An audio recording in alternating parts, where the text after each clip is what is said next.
Well, we're back with another update of the Underground Railroad. So, let's not waste time. Let's get started and see what we got going on. You can see a quick overview. I have completely laid out the table for this particular room. There's still a lot to do before I get to the other room, but so far, so good.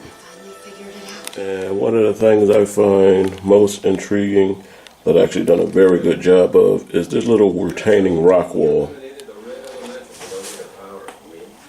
So, does a good job. We're back at Crolita Spur, which is nicely detailed, got lights and stuff in the buildings. Come around.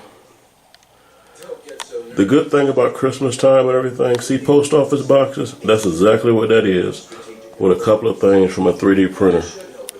And the porter yard, the much improved porter yard is done. All the controls work, control panels, everything. I got all the electrical up and running. As we come along the wall, there's a lot that has to be done since it's just plain. And we come down around. And here is a new and improved Uncle James place that will house Flores Grain and Cummings LCC. Then we just come around. I'm playing around with this whole station, and now they're going to double track or single.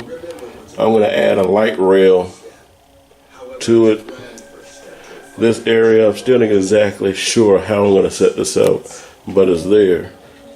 And as we take a step back, you can see the control panel installed. I use snap switches. There's a CC control panel. And then here is going to be like a cement slash something. I'm not exactly sure yet. And on the back wall, there's going to be a building that's going to dump off into it. If you take and look back at Raheem's Produce, you can tell I put lights on it. The way I done the lights was, I went to Walmart and bought this little simple pack of LEDs for $1.99. I then took that, cut off what I wanted, painted the tips, drilled holes, and installed them, and it works great.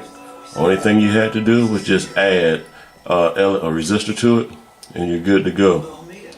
So here's one of those buildings that I'm working on, and what I was telling you about the lights.